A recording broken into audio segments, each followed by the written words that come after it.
Ideologi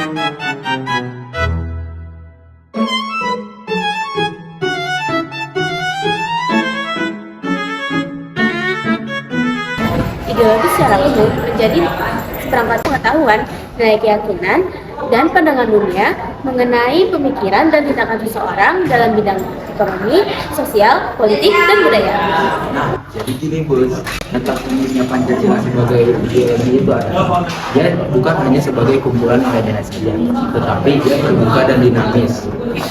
Nah, ia pun dapat beradaptasi dengan perkembangan zaman tanpa kehilangan nilai-nilai dasar.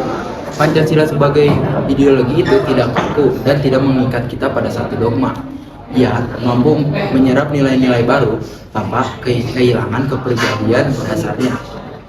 Contohnya adalah kemajuan teknologi yang bisa kita contoh dan atau adopsi.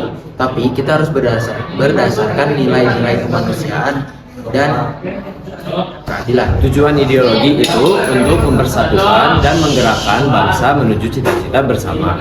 Pancasila bertujuan untuk menciptakan masyarakat yang adil, sejahtera, dan makmur, serta menjaga kesatuan Indonesia. Yang selanjutnya, ciri-ciri ideologi ada dua. Yang pertama, memiliki pemikiran yang sistematis, artinya semua gagasan berkaitan dan tidak terpecah-pecah. Kedua, memiliki cangkupan yang luas, mencangkup berbagai aspek kehidupan, mulai dari ekonomi, sosial, dan budaya.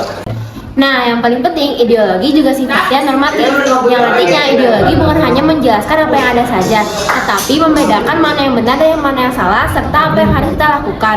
Selain itu, ideologi juga memiliki fungsi, yaitu sebagai pembentuk identitas kita serta cara pandang hidup kita. Jadi selanjutnya, ada ideologi Pancasila tidak berdiri sendiri dalam praktiknya sehari-hari, melainkan terwujud dalam berbagai aspek kehidupan bangsa Indonesia.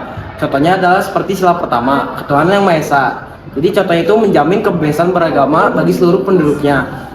Setiap warga negara berhak memeluk agama dan beribadah sesuai keyakinannya. Yang kedua ada kemanusiaan yang adil dan beradab. Contohnya itu seperti adanya jaminan pelindungan hak asasi manusia atau HAM bagi setiap warga negara Indonesia. Nah, yang ketiga itu ada persatuan Indonesia.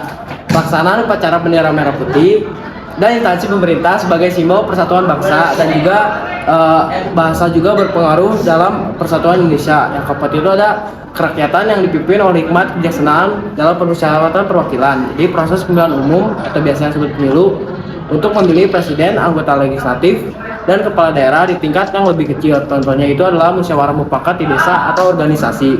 Yang kelima itu adalah keadilan sosial bagi seluruh rakyat Indonesia, seperti pembangunan infrastruktur merata hingga ke pelosok daerah seperti jalan, jembatan, dan sarana transportasi. Terima kasih.